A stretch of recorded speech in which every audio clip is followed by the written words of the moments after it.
मौत का गांव कुलधरा।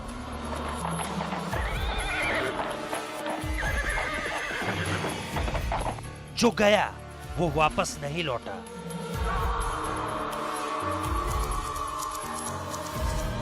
दो 200 साल से है कुलधरा में भूतों का डेरा। रूहानी ताकतें अपने होने का कराती है एहसास।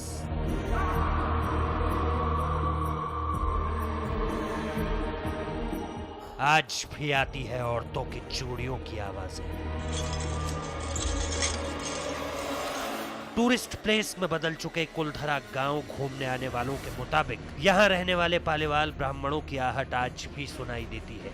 यही कुछ ऐसी घटनाएं जो यहाँ पे घट रही हैं, उससे तो देख के हमें नहीं लगता है कि जिंदगी सलामत रहेगी। मैं आपको ये बताना चाहता हूँ, ये बहुत ही डरावना और रहस्यमय है। बहुत ज़्यादा लोगों ने यहाँ पे सफ़ेद लिबास में औरतों को देखा है।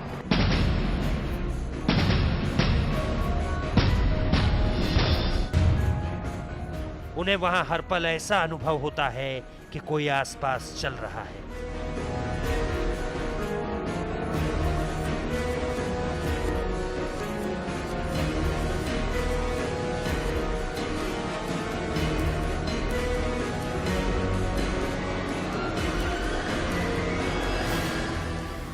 बाजार की चहल पहल की आवाजें आती, महिलाओं की बात करने की, उनकी चूड़ियों और पायलों की आवाज हमेशा ही वहां के माहौल को भयावह बनाती है।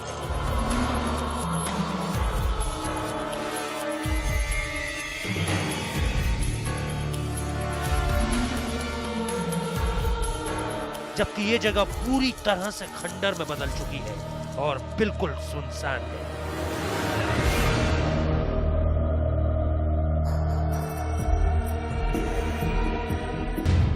यहाँ की धरती में दबा है सोना, इसलिए आते हैं पर्यटक।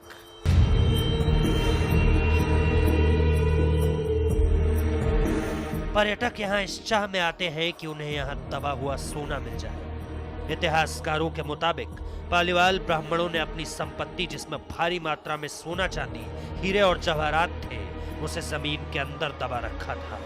यही वजह है कि कोई भी यहाँ आता है तो वह जगह जगह खुदाई करने लग जाता है, इस उम्मीद के साथ कि शायद वो सोना उसके हाथ लग जाए। ये गांव आज भी जगह जगह से खोदा हुआ मिलता है।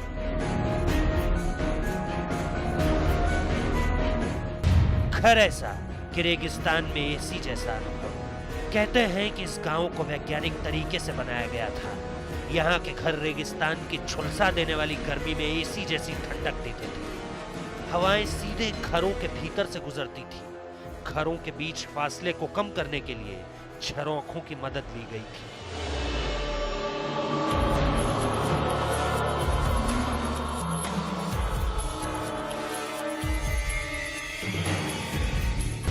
आज भी है श्राप का असर।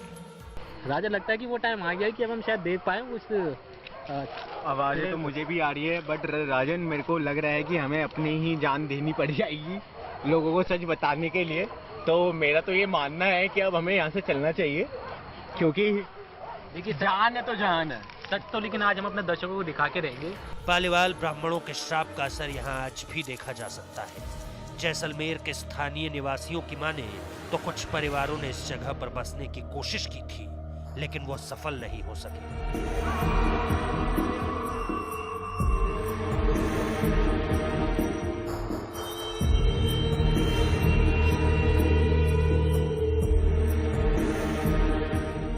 उनका तो यहाँ तक कहना है कि कुछ परिवार ऐसे भी हैं जो वहां गए जरूर, लेकिन लौट कर नहीं आए।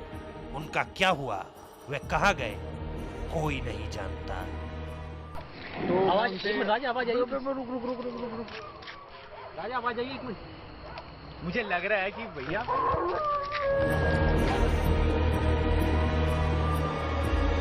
नहीं लगते दरवाजों पर ताले।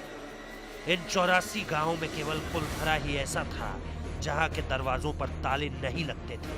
एक और खासियत थी इस गांव की, वो ये कि 2 घरों के बीच काफी दूरी होती थी, लेकिन इसके बावजूद जैसे ही कोई इंसान गांव के मुख्य द्वार पर आता था, उनके चलने की आवाज पूरे गांव में सुनाई देती थी। Special desk, national voice.